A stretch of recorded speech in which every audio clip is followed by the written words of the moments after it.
Donc, sauf Papa Thierry qui n'était pas là. Donc, ceux qui étaient là, vous pouvez me dire en gros, chacun à votre tour, ce que vous avez compris la semaine passée.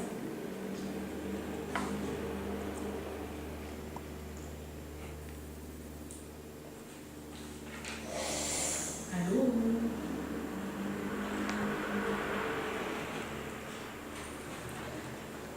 Je vais désigner un peu.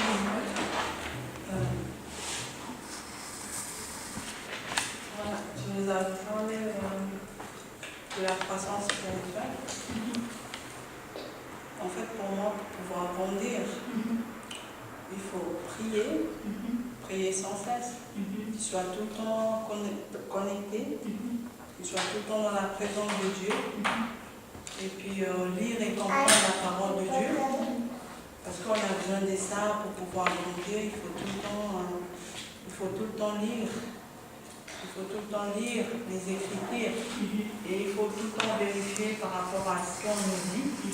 Si par exemple il y a quelqu'un qui nous dit un truc de la Bible, il faut toujours vérifier dans la Bible pour savoir si c'est réellement vrai ou pas. Voilà. Ok, Aurélie, ce que tu as compris, si tu devais expliquer à Papa Thierry pour toi ce que voulait dire en gros la croissance chrétienne, pour toi ça veut dire quoi? Pour grandir spirituellement, il faut être constamment en communion avec Dieu.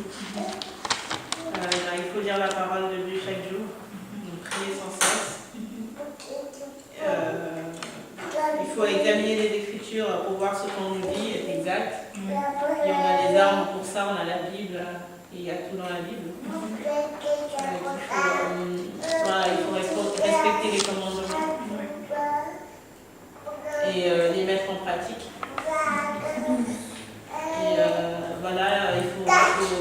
il faut témoigner de ce que Jésus-Christ fait dans notre vie. Aujourd'hui, nous allons aller dans le point 5. On s'est arrêté au point 4. Si je ne me trompe pas. Le titre est, toujours dans la croissance chrétienne.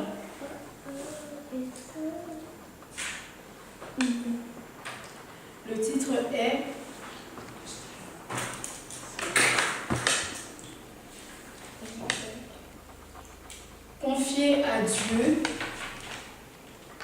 Confiez-vous à Dieu. On a fait ça. On avait fait le 5? Ouais. Ouais? Ouais, c'est bon. On va au point 6 alors. Ah pardon, le référence biblique du point 5 c'est 1 Pierre chapitre 5, verset 7. Et juste en dessous nous avons Matthieu chapitre 6, verset 25, chapitre 6, verset 25 à 34. Donc aujourd'hui nous allons dans le point 6, le titre qui est « Laissez le Saint-Esprit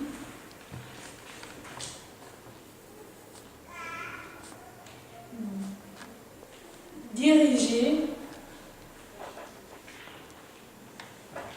et rendre puissant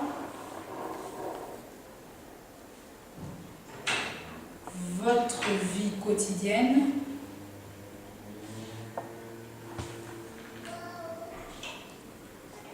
et votre témoignage. »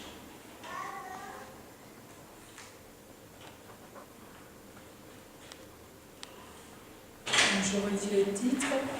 Laissez le Saint-Esprit diriger et rendre puissant votre vie quotidienne et votre témoignage. Nous allons aller dans le livre de Galates 5, versets 16 à 17.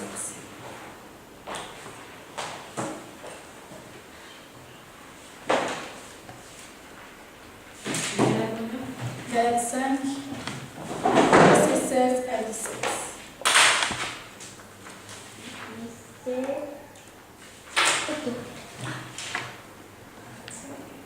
5, 16, 17.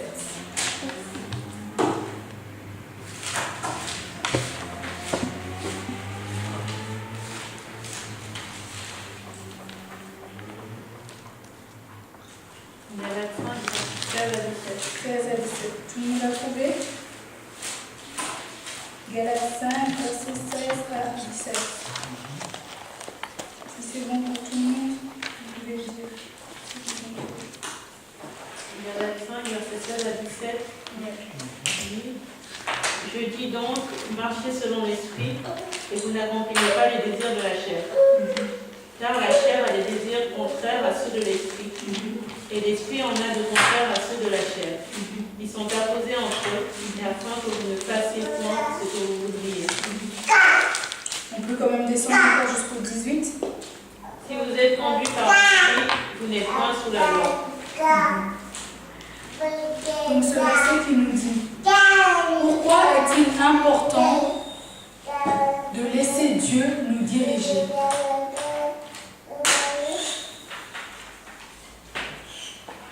Dans le verset que nous venons de lire, pourquoi est-il important? La question qui se pose, pourquoi est-il important de laisser Dieu nous diriger?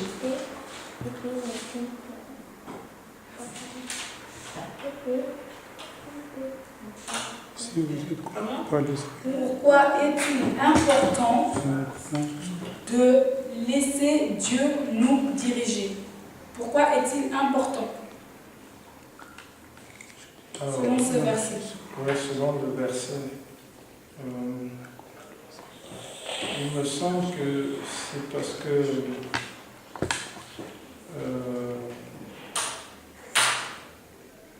la nature humaine a des désirs contraires à ceux de l'esprit.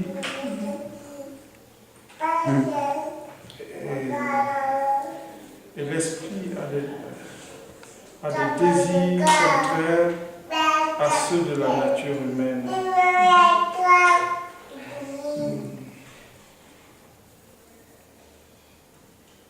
Okay.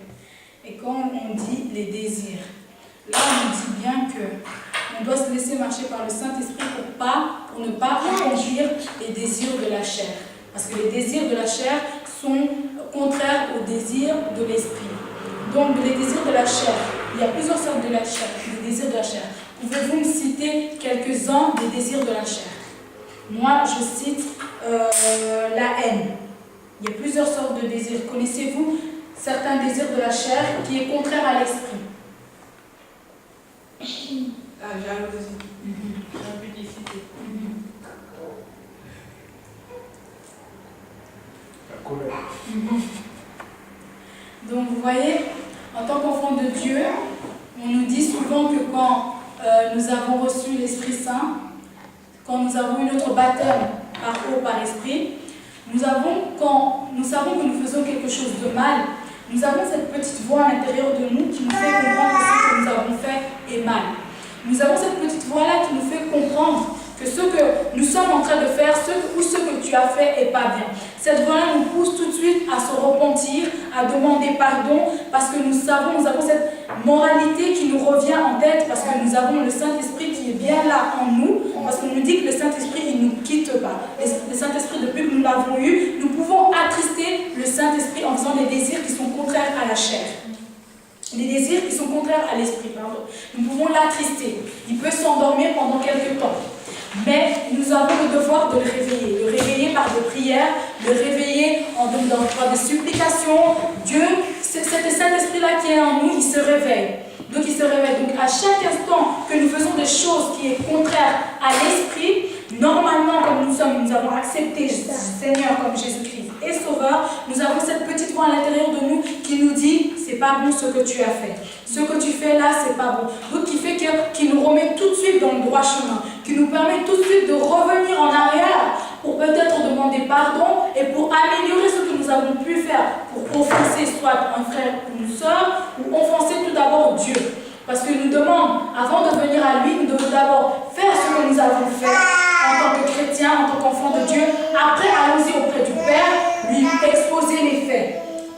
Donc, nous devons apprendre qu'en tant qu'enfants de Dieu, nous devons laisser vraiment l'Esprit de Dieu agir, l'Esprit de Dieu, avant de faire quoi que ce soit, mettre en prière, mettre nos projets en prière, demander si Dieu il est d'accord avec ce que nous faisons. besoin ou pas. Attendre des réponses de Dieu.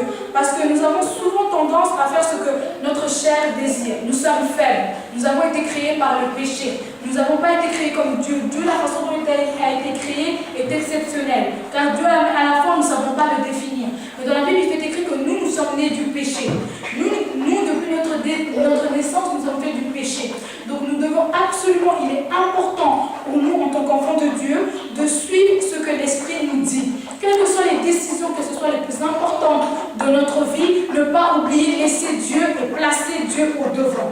Car des fois, nous pouvons prendre une décision que nous pensons qui est bien pour nous, mais qui est finalement mauvaise.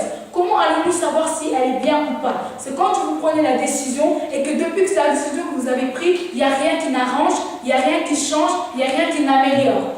Parce que vous avez pris cette décision sans consentement de Dieu, sans d'abord demander à Dieu, sans le mettre en accord dans ce que vous faites. Comment voulez-vous que Dieu vous apporte ce dont vous avez besoin si vous ne l'interrogez pas, si vous ne lui demandez pas son avis, si vous ne lui demandez rien et vous faites tout vous-même? Et c'est normal que ce que vous demandez ne vous est pas accordé, car vous faites les choses selon vos désirs à vous, selon vos propres pensées à vous. Mettre toujours Dieu au milieu de toutes choses, car c'est lui qui contrôle tout, car c'est lui qui a tout entre ses mains. Donc aujourd'hui, nous avons fini ce passage que nous avons parlé de la croissance chrétienne. La croissance chrétienne qui nous rappelle, je rappelle un peu ce que nous avons parlé de la semaine passée, lire la Bible. La Bible qui est très importante. La Bible qui est écrite que ce livre de vie ne s'éloigne point de nos bouches. Ce livre de vie où il y a la vérité, ce livre de vie où il y a toutes les armes que nous puissions trouver et dans ce livre-là. Nous sommes des enfants de Dieu. La prière est très importante. Le moment de prier envers Dieu, parler à ce Dieu-là. Mais prier, ce n'est pas tout. Écouter aussi. Avoir ce moment de silence quand nous sommes partis auprès de notre Père.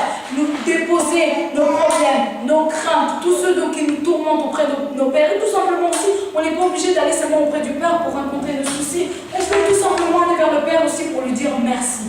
Tout simplement, lui dire merci, lui dire aussi des bonnes choses. Parce que Dieu connaît tout ce qui nous tracasse. Il a dit que c'est lui qui sonde les cœurs et les reins. Donc tout ce qui nous tracasse, il est au courant. Il a besoin qu'on lui dise, mais des fois, en tant qu'enfant de Dieu, nous devons avoir une certaine paix. Dieu, on aurait pu l'appeler le Dieu de gloire, le Dieu de magnificence. Il y a plusieurs noms, mais il y a un seul nom qui dépasse tous les noms, c'est le prince de paix. En sachant que nous avons le prince de paix à nous, ça veut dire que la paix est dans chacun d'entre nous, car c'est ce qu'il est venu donner. Dieu, dans les moments de turbulence, lui, il avait la paix. Car il ne faut pas marcher en sachant, en voyant, mais marchons avec ce que nous savons. Ne marchons pas avec ce que nous avons vu, mais marchons avec l'assurance que nous savons que Dieu est là. Marchons avec l'assurance que Dieu va faire. Quelles que soient les turbulences que nous pouvons passer dans la vie, vous savez, il y a certaines turbulences qui arrivent dans nos vies. C'est une sorte de test que Dieu fait. Dieu fait pour voir à quel point, quelle relation vous avez avec lui. Au moment des turbulences, est-ce que vous aussi, vous allez vous laisser faire? Ou est-ce que vous allez vous tenir droit comme un soldat et dire j'ai la paix car je sais que Dieu est là. Car je sais que là où je suis désespérée, là où je n'en peux plus, là où j'ai l'impression qu'il n'y a pas de solution, la seule solution qui est là, c'est la solution de Dieu. Donc je voulais vous dire aussi que en tant que dans la croissance chrétienne, il est aussi important que nous soyons assez affermis pour que nous puissions aussi être des pêcheurs d'hommes, des gagneurs d'âmes. C'est notre travail en tant qu'enfants de Dieu. Tous comme nous sommes, que nous ayons de responsabilités, que nous n'ayons pas de responsabilités, que nous soyons simples frères en Christ, nous avons tous une responsabilité, c'est d'aller vers les autres et de faire d'eux les disciples de Dieu. Mais avant de faire les disciples de Dieu, il faut que nous-mêmes, nous soyons affermis et nous croyons fermement à ce que nous avons. Et toujours avoir la Bible avec nous. Parce que maintenant, beaucoup nous demandent, parce que nous pouvons dire des bonnes paroles. Tout le monde peut être fort pour sortir des jolies phrases, des jolies paroles, bien faites, bien dites, mais tout le monde nous demande où est-ce écrit dans la Bible. Ce qui est important, c'est connaître ce livre-là, connaître ce qui est écrit, pouvoir décréter ce qui est écrit là-dedans, pouvoir demander à Dieu le discernement avant de lire la Bible. Car la Bible n'est pas un livre que nous pouvons lire comme tous les jours, comme des journaux qu'on prend, le GHI, nous lisons, après nous jetons. Non, la Bible est un livre de vie qui nous permet, matin et soir, tous les jours, nous devons avoir au moins eu quelque chose de nouveau, apprendre quelque chose,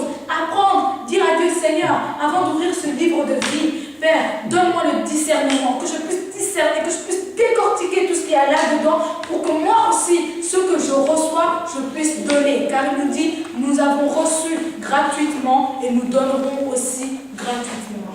Donc, nous avons fini ce chapitre qui est la croissance spirituelle. J'espère que chacun d'entre nous a pu comprendre, a pu discerner ce que nous ne faisons pas avant, que nous puissions le faire aujourd'hui, car c'est quelque chose qui est très important pour nous. Nous allons passer dans un nouveau chapitre qui est la prière.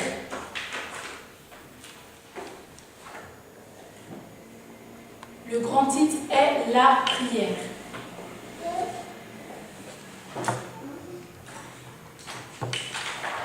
Et je vais vous poser une question à partir de là, qui est, chacun de vous aura sa réponse.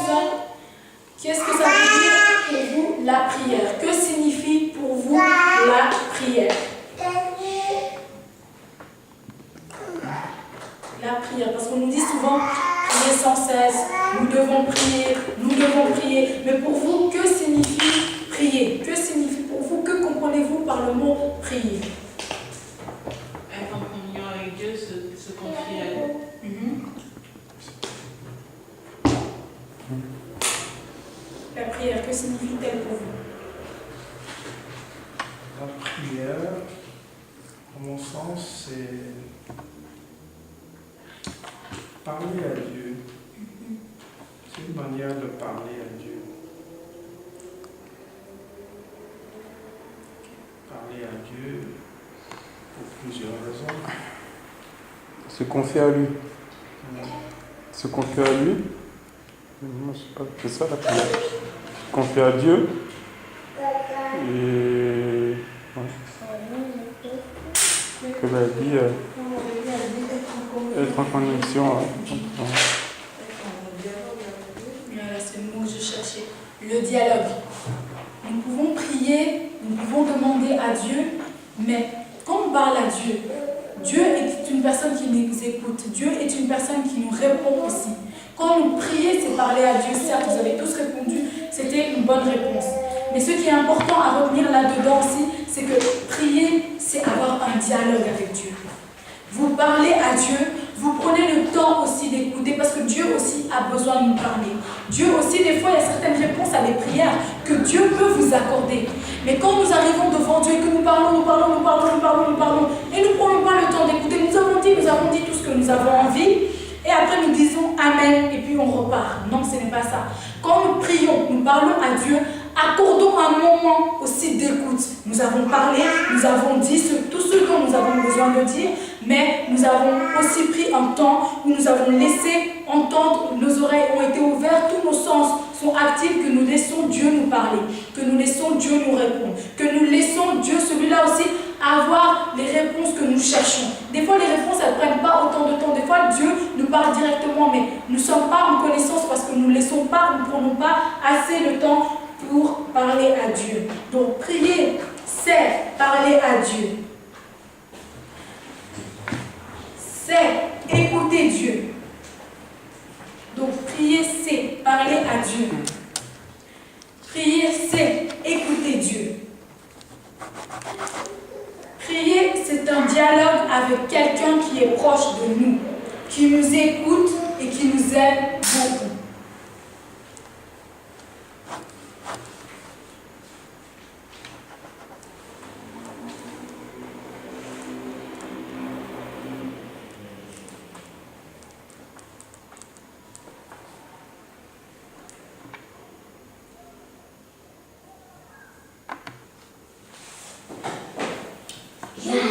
À votre avis, pourquoi faut-il prier? On nous dit qu'il faut prier, oui, c'est parler à Dieu, oui, c'est un dialogue avec Dieu, oui, c'est être en communication, en communion avec Dieu, oui. Mais pourquoi faut-il prier?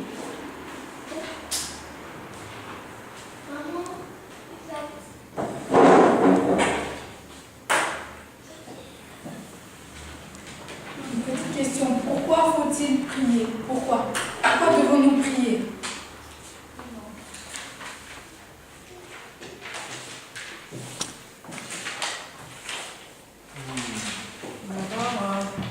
C'est la volonté de Dieu. Nous devons que c'est une recommandation. Voilà.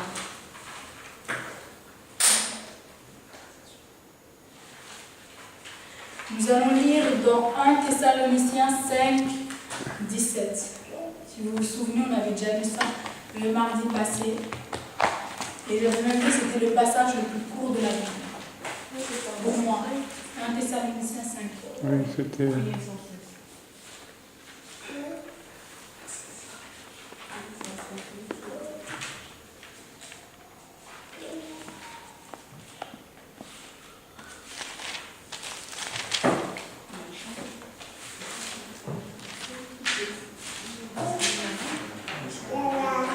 Donc 1 Thessaloniciens, chapitre 5, verset 17.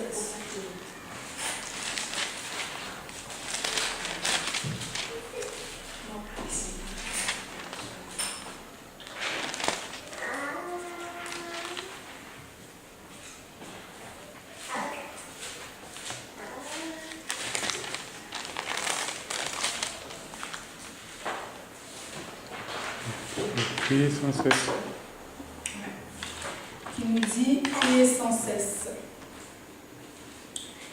C'est un ordre du Seigneur. C'est pas quelque chose que les hommes ont dit, que les hommes ont parlé, mais c'est une recommandation qui nous vient de Dieu. C'est un ordre qui nous vient de notre Père, qui nous ordonne de prier sans cesse. D'être tout le temps dans sa présence, d'être tout le temps en communion avec lui. C'était le point 1, qui était la question que nous demande Dieu dans ce verset. Que nous demande Dieu dans ce verset. Priez sans cesse. Donc, nous devons bien nous rendre compte que comme c'est un ordre qui est de Dieu, quand nous ne prions pas, nous péchons. Car nous désobéissons à la parole de Dieu, nous désobéissons à ce que Dieu nous a dit de faire. Ce n'est pas ce que nous pensons, mais c'est ce qui est écrit dans la Bible, et c'est l'ordre que Dieu nous a donné, qui est de prier sans cesse. Donc, quand nous ne prions pas, c'est un péché. Donc, nous n'écoutons pas, nous avons omis d'écouter ce que Dieu nous a demandé de faire. Donc, nous avons le petit point 2. Le titre qui est « La prière apporte la gloire au Père ». Petit point 2. La prière apporte la gloire au Père.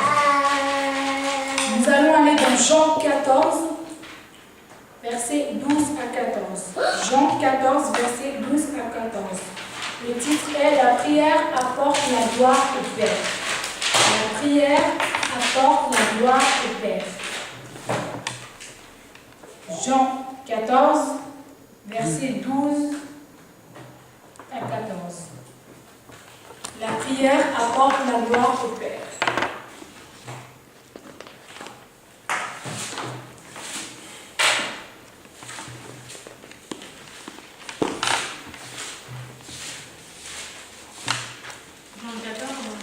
Jean 14, versets 12 à 14.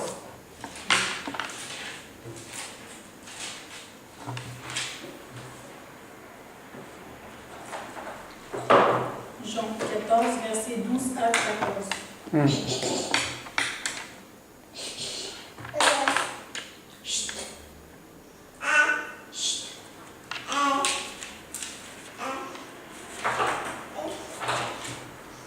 Le 14, c'est 12 à 14, c'est bon? Moi, c'est bon. Tout le monde est bon? Tu peux le lire. En vérité, je vous le dis, celui qui croit en moi fera aussi les œuvres que je fais, et il en fera de plus grandes, parce que je m'en vais au Père. Et tout ce que vous demanderez en mon nom, je le ferai, afin que le Père soit glorifié dans le Fils. Est-ce que tu peux nous relire ce verset qui est vraiment bien? Et tout ce que vous demanderez en mon nom, je le ferai, afin que le Père soit glorifié dans le Fils. Est-ce que tu peux recommencer dès le début, s'il te plaît? En vérité, je vous le dis. En vérité, c'est qui dit en vérité? Dieu. Lui-même, Dieu lui-même, il dit en vérité, je vous l'ai dit. Donc quand il nous le dit, donc il l'affirme, il le confirme. Et il le confirme. Donc quand il dit en vérité, je vous le dis. Celui qui croit en moi, nous qui croyons en lui, en moi fera aussi les œuvres que je fais.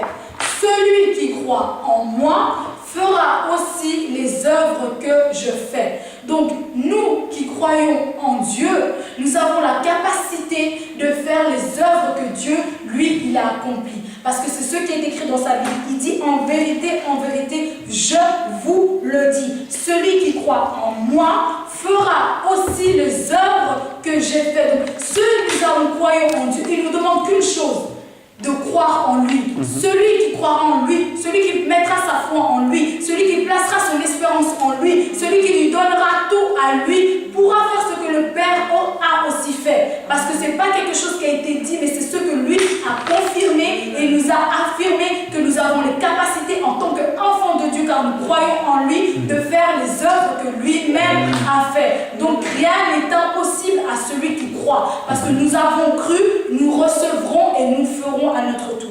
Ensuite, nous avons dit, il est écrit, et il en fera de même plus grande. Est-ce que vous pouvez croire qu'il est écrit que nous allons faire des œuvres, les mêmes qu'il a fait, mais encore plus grands que ceux que lui, il a fait? C'est la foi. C'est la foi, car nous avons cru en lui, nous avons placé notre espérance en lui, nous avons tout mis en œuvre en lui. Donc il dit, vous croyez en moi, vous allez faire ce que je fais, mais vous allez encore faire plus grand que ce que moi j'ai fait. Ensuite, nous avons, parce que je m'en vais vers mon Père. Il s'en va vers ce Créateur, il s'en va vers celui qui l'a envoyé ici sur terre et celui qui le reprend vers lui. Et il est écrit, tout ce que vous demanderez en mon nom, donc tout ce que chacun de nous allons demander à Dieu en son nom, car lui, il demandera ça au Père, parce que nous allons demander ça en son nom. Il a dit, tout ce que vous demanderez en mon nom, je le ferai, afin que la gloire soit relevée dans le Fils. Donc il est de dire que tout ce que nous demandons au nom de Jésus, Dieu le mettra en place et l'exaucera pour que la gloire revienne à qui? Au Fils, que la gloire revienne à qui? À lui seul, pour que nous puissions rendre gloire à Dieu. Donc tout ce que nous faisons, ne voyons pas ça par nous, car Dieu lui-même il a écrit que tout ce que nous allons faire, c'est pour lui rendre la gloire, c'est pour que la gloire lui revienne, car tout ce que nous faisons, ce n'est que par sa grâce et que pour tout est à lui. Il nous est écrit aussi, si vous me demanderez quelque chose en mon nom, je le ferai. Donc il n'y a rien que nous pouvons demander à Dieu qu'il ne puisse pas accomplir. Il n'y a rien que nous puissions ne pas demander à Dieu pour que lui, à son tour, ne puisse pas le réaliser. Car c'est écrit dans sa Bible que tout ce que vous demanderez en mon nom, vous serez accordé. Parce qu'il sait que tout ce que nous allons au nom de Jésus, je demande ma prospérité, je demande ma paix, je demande mon travail, je demande mes papiers, je demande ça dans le nom de Jésus. Et tout ce qui est lié ici sous terre est lié là-bas dans les cieux. Tout ce que nous demandons ici, là-bas, le Dieu, tout ce qui sort de notre bouche, Dieu l'entend, Dieu le voit. Et il a dit lui-même en mon nom et je le ferai. Donc nous, en tant qu'enfants de Dieu, nous devons avoir l'espérance que ce que nous demandons, quel que soit le temps que ça peut prendre, quel que soit le nombre d'années que ça peut prendre, Dieu va le réaliser. Car nous avons demandé ça en son nom. Car c'est lui qui va accomplir, car c'est lui qui a tout entre ses saintes mains. Donc ayez l'assurance que ce que nous demandons nous est déjà accordé. Mais laissons le temps au temps. Dieu, c'est pas un Dieu pressé. Dieu, c'est pas un Dieu qui veut montrer que lui aussi il fait. Dieu fait tout ce qu'il doit faire dans le temps, patiemment, mais sûrement. Quel que soit le temps que ça va prendre, il fera. Donc, dans ce verset, la question qui est: que promet Jésus dans ce verset? Elle a besoin d'un peu d'eau. Il lui a apporté un peu d'eau. Non, c'est bon, ça va aller. Que promet Jésus dans ce verset? Parce que vous savez, quand je dis la parole, c'est même pas que pour parler aux autres, mais elle me parle aussi à moi. C'est une parole aussi qui me protège, une parole aussi qui me fait du bien, une parole aussi qui me parle. Donc, qui dit que promet Jésus dans ce verset? C'est le titre? Non, c'est la question. Le titre question. était La prière apporte la gloire de Dieu. Nous avons un livre dans Jean 14, verset 12-14. Et maintenant, la question qui se relie au titre, c'est que promet Jésus dans ce verset?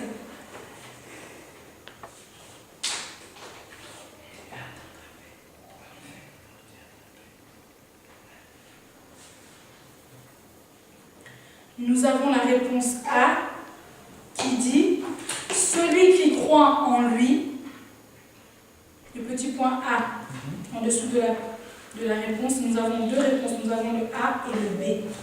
Donc nous avons la petite réponse A qui dit « Celui qui croit en lui »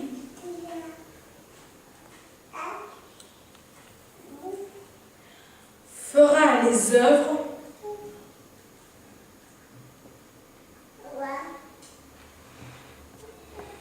qu'il a faites et il en fera de même plus grand.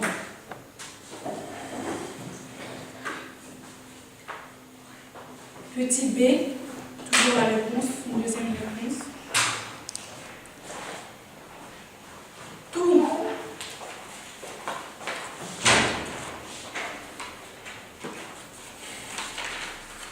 Tout ce que nous demanderons en son nom, il le fera.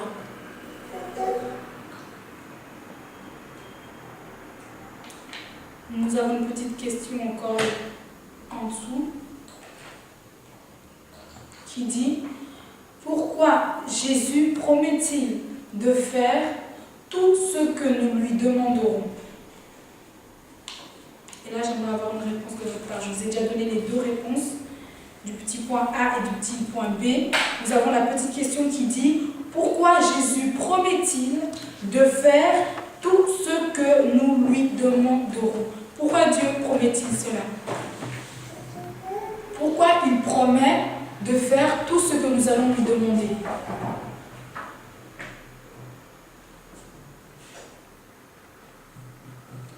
Pourquoi Jésus promet-il de faire tout ce que nous lui demanderons? Parce que tu crois à son nom. Je passe sur le 14 là. Lisez plutôt dans le verset 13. Dans le Jean 14, verset 12 à 13, il y a la réponse.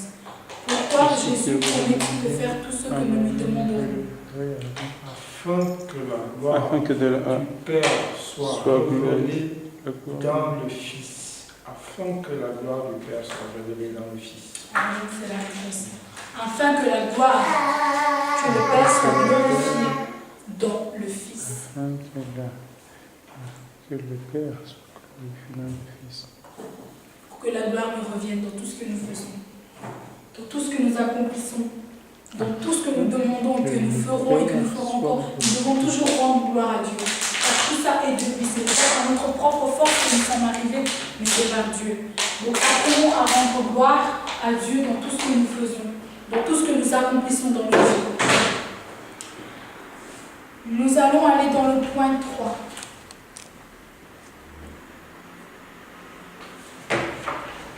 Le titre est « La prière est agréable à Dieu ». Point 3. La prière est agréable à Dieu.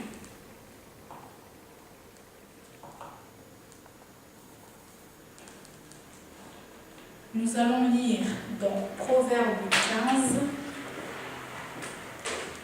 verset 8.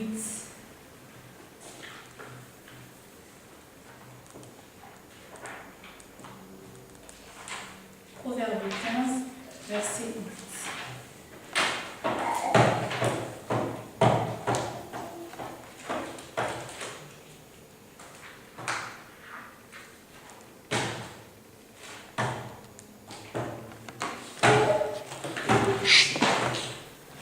Proverbe 15, verset 8. Proverbe, tout est début, au milieu.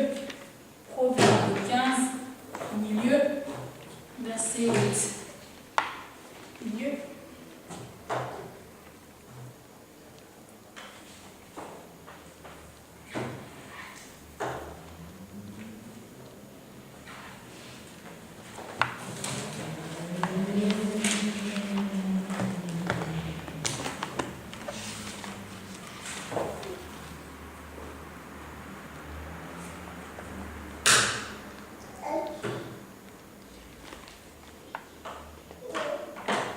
Proverbe 15,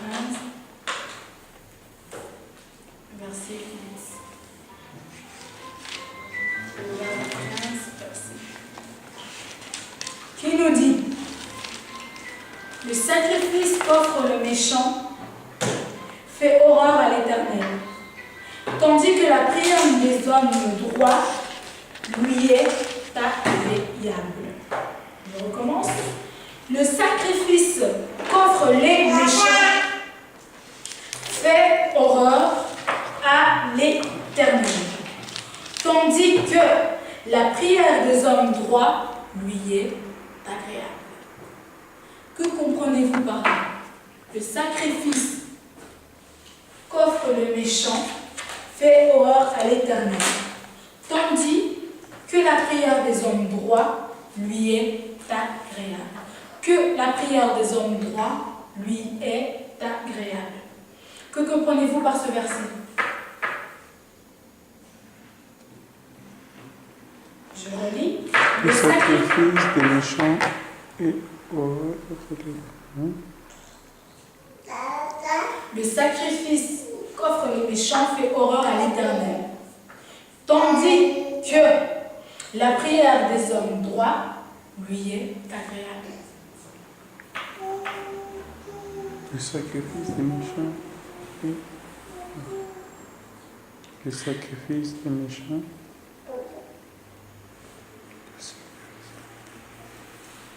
Quelle est la prière qui est agréable à Dieu? Petite question. Quelle est des hommes droits. La prière qui est agréable à Dieu, c'est ceux des hommes droits. Des hommes droits. Que comprenons-nous par homme droit? Homme droit, c'est les hommes qui... Enfin, les personnes qui suivent ses... Hein? C'est commandement. Sa parole, quoi. Des personnes qui marchent selon la parole de Dieu, qui cherchent la justice. Qui marchent comme ça, homme droit. Qui marchent selon ce qui est écrit dans la Bible. Qui mettent aussi en pratique ce qui est écrit dans la Bible. Qui mettent en pratique tout ce qu'ils apprennent, les hommes droits. Comme dirait Bobo, des hommes qui marchent droit. Donc la petite réponse qui était à la question: quelle est la prière qui est agréable à Dieu? La réponse c'est la prière des hommes droits. La question qui était: quelle est la prière qui est agréable à Dieu? C'est la prière des hommes droits.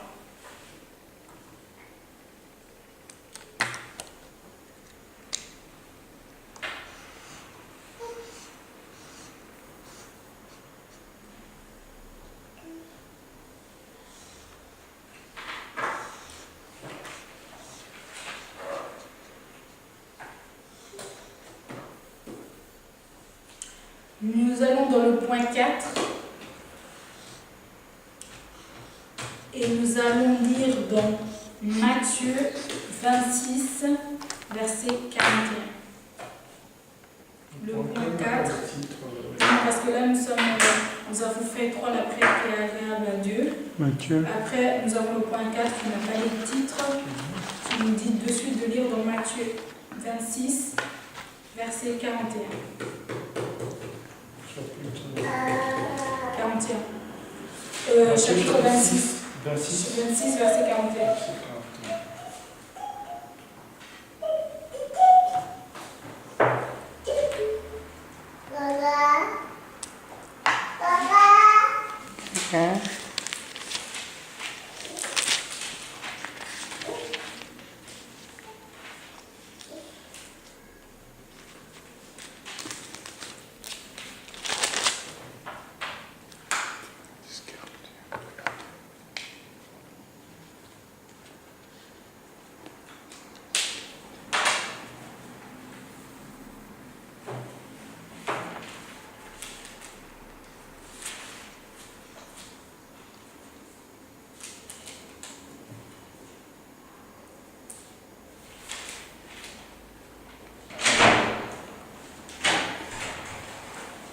Qui a trouvé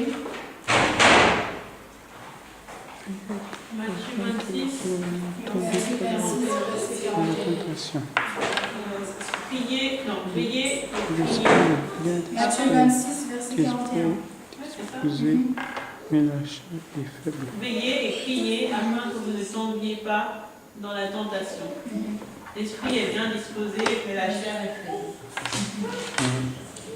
Dans ma Bible, il fait écrit « Restez vigilants et priez pour ne pas céder à la tentation. L'esprit est bien disposé, mais par contre, la nature de l'homme est faible. » Donc je reprends « Restez vigilants.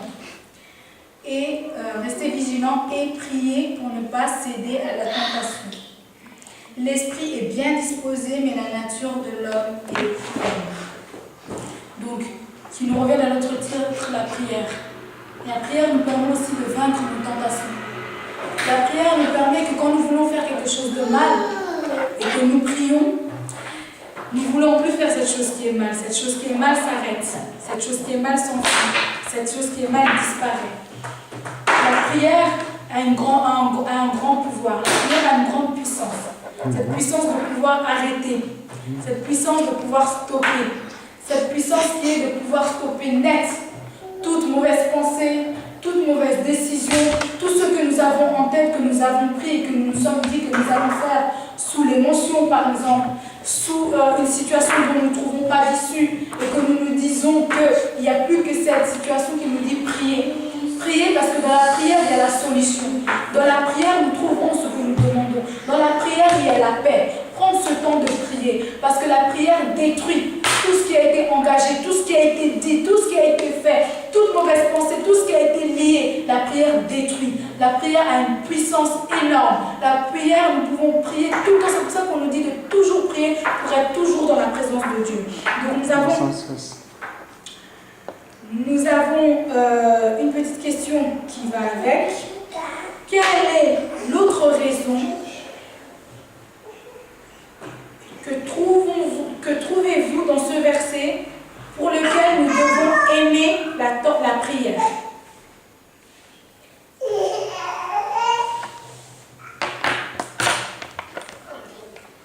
Pourquoi devons-nous aimer la prière? Pour ne pas tomber dans la tentation. Nous, en tant qu'enfants de Dieu, nous devons vraiment aimer la prière. Ah, mais c'est ça qui est marqué là, non?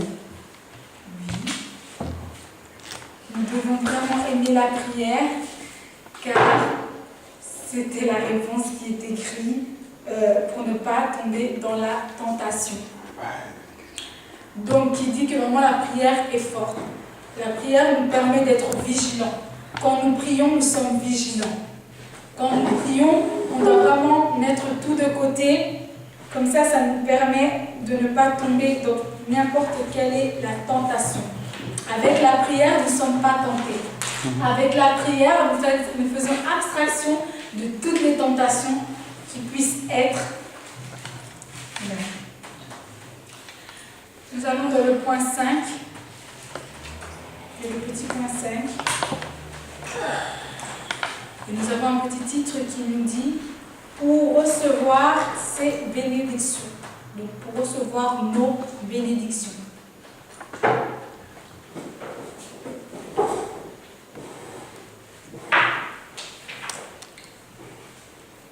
Nous allons aller dans Matthieu, chapitre 7, verset 7. Donc nous restons dans le livre de Matthieu. Matthieu combien? Chapitre 7, verset 7.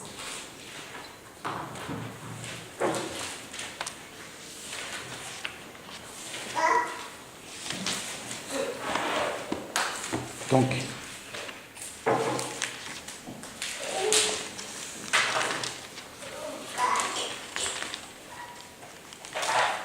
Matthieu chapitre 5, verset 7. 5 ou 7? 7. Matthieu chapitre 7, verset 7. Matthieu 7, 7. 7, 7. 7, 6.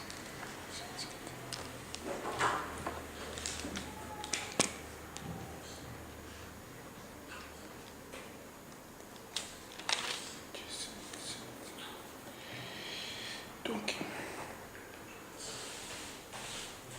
Celui qui a trouvé pénir, son nom le lit. Demandez et l'on vous donnera. Cherchez et vous trouverez. Frappez et l'on vous ouvrira. Vous comprenez comment c'est important? Il est écrit demandez. Demandez et l'on vous donnera. Donc, nous avons lu un peu plus loin qui est écrit que tout ce que nous demanderons en ce nom nous est accordé. Donc là, il est écrit que demandez. Donc nous demandons, donc nous avons l'assurance de recevoir. Demandez et l'on vous donnera.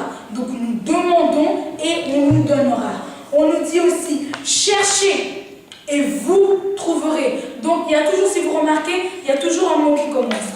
Demandez et on vous donnera. Cherchez et on vous trouvera. Donc il montre que nous devons faire le premier pas. Ne pas laisser les choses venir. Croyons que ça va venir de toute façon, Dieu va faire. De toute façon, Dieu va... De toute façon, non, dans la Bible, il fait écrire que nous devons d'abord demander. Donc nous devons faire le premier pas, qui est de demander à Dieu. Quand nous demandons à Dieu, nous soyons sûrs, ayons la conviction et ayons l'assurance qu'on nous donnera. On nous dit aussi chercher. Donc nous devons chercher. Quand nous cherchons, nous devons avoir l'assurance, avoir la conviction que nous allons trouver ce que nous cherchons. Car c'est écrit dans la Bible. Et il est écrit aussi frappez et on vous ouvrira. Frappez. Frappez et on vous ouvrira. Vous comprenez quoi par là quand on dit frappez et on vous ouvrira? Que comprenez-vous par là? Frappez et on vous ouvrira. Frappez et on vous ouvrira. Oui. Frappez. Oui, mais frappez. Maintenant, frapper, c'est pas dans le terme frapper comme frapper, toquer sur une porte. On nous dit frapper et on vous ouvrira. Frapper, c'est genre. Il faut aller vers Dieu, il faut aller. T'approcher à lui, puis il va t'ouvrir. Pour avoir un changement. Ouais, mais c'est faire la démarche. Faire la démarche en premier, c'est prendre l'initiative, je pense que c'est un peu ça. Donc c'est un peu ce que j'ai dit, comme vous dites aussi, vos réponses elles sont assez justes, qui dit faire la démarche. Dieu ne peut pas faire comme ça, même s'il dit que c'est lui qui examine, c'est lui qui connaît nos fautes, c'est lui qui connaît tout ce qui est en nous. Dieu ne peut pas venir et faire tout seul, sans que nous d'abord nous faisions la démarche. Dieu nous dit, fais le premier pas et moi je ferai le reste. Donc il nous dit que nous devons d'abord faire, nous devons demander à Dieu, nous demandons à Dieu et soyons sûrs que nous recevons. Chercher, il nous dit d'abord de chercher par nous-mêmes, après lui, parce que Dieu quand il vient, il vient que pour arranger. Dieu, il vient que pour arranger. Tout ce que nous avons cherché, il vient que pour... Tout ce qu'il vient faire, c'est rendre meilleur ce qui est déjà là. Tout ce qu'il vient faire, c'est venir embellir. Tout ce qu'il vient faire, c'est venir faire rendre plus fort. Tout ce qu'il vient faire, c'est pouvoir venir vraiment mettre tout ce qui était en désordre en ordre. Mais avant ça, il nous demande à nous de pouvoir aller. Nous demandons auprès du Père, Dieu va nous accorder. Nous cherchons toute solution, Dieu a la solution. Tout problème, nous cherchons, Dieu a la solution. Nous allons toquer, car lui aussi il dit qu'il viendra, il toque, et il a tout simplement envie que nous fassions quoi? Que nous ouvrons la porte. Que nous ouvrons quelle porte? Qui est la porte de notre cœur, pour que Dieu, lui, puisse entrer. Mais lui, il nous demande aussi qu'à notre tour, nous puissions aller toquer, le déranger, et lui, il nous ouvrira.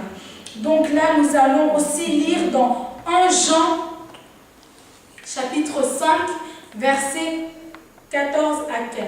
1 Jean, chapitre 5, nous sommes toujours dans le point 5. 1 Jean, chapitre 5, versets 14 à 15.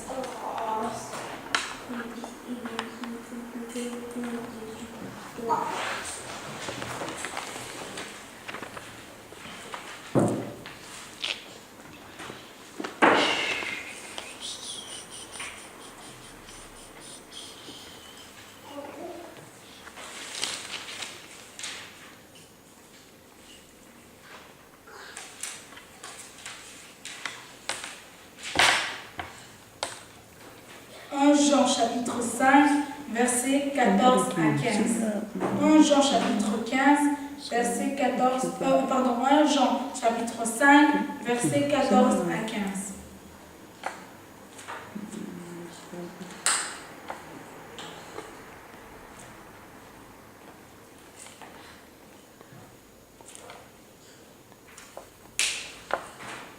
Jean Chapitre 5, versets 14 à 15.